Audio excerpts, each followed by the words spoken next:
It's not just the polycystic ovaries. That's a misnomer, a misconception myth.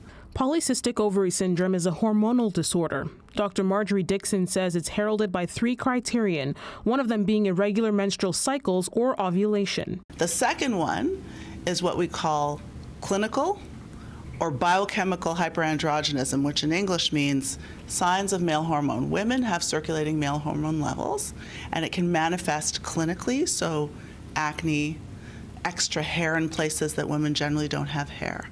The third is what you see in this ultrasound. The gray oval is the ovary, but inside it are several small black circles, which are cysts. And so those little peripheral circles or cysts are where the eggs are trapped, so they're not being released. What causes PCOS? There's likely a genetic component. There's something we call the hypothalamic pituitary ovarian axis, and the way those neuroendocrine hormones communicate with PCOS is dysregulated. Sometimes the symptoms aren't as clear-cut, and that is why many women may be suffering from PCOS and not even realize it. What is the rate when it comes to women that have PCOS in Canada? The number is quoted at about 10% of the population, but it is generally accepted that this is a highly underdiagnosed condition. An underdiagnosed condition leaving many women with a lot of questions and difficulty getting the right answers they need. Women with untreated PCOS are much higher rates of developing gestational diabetes in pregnancy and type 2 diabetes later in life.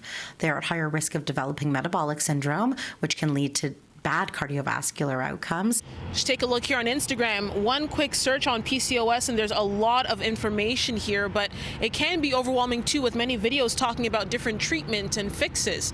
Now, Dr. Dixon wants women to be aware about the myths and misinformation that can be out there about PCOS. It's not that you can't listen to an influencer. Some of them have some good pointers, but take it with a grain of salt and really get to the bottom of, is this really your diagnosis and not something else? And then manage it appropriately through your lifetime. To help with PCOS diagnosis, there are improved guidelines out, including using ultrasounds for only adults, not adolescents, because young girls were being overdiagnosed. For adults as well, it's changed. So there's something called anti-mullerian hormone. If you don't have access to an ultrasound as a woman for a diagnosis of PCOS, you can use AMH interchangeably. So that was a new part of the diagnosis. And then also, the guidelines have showed that you have to consider a woman's wellness overall. Afua Baah, City News.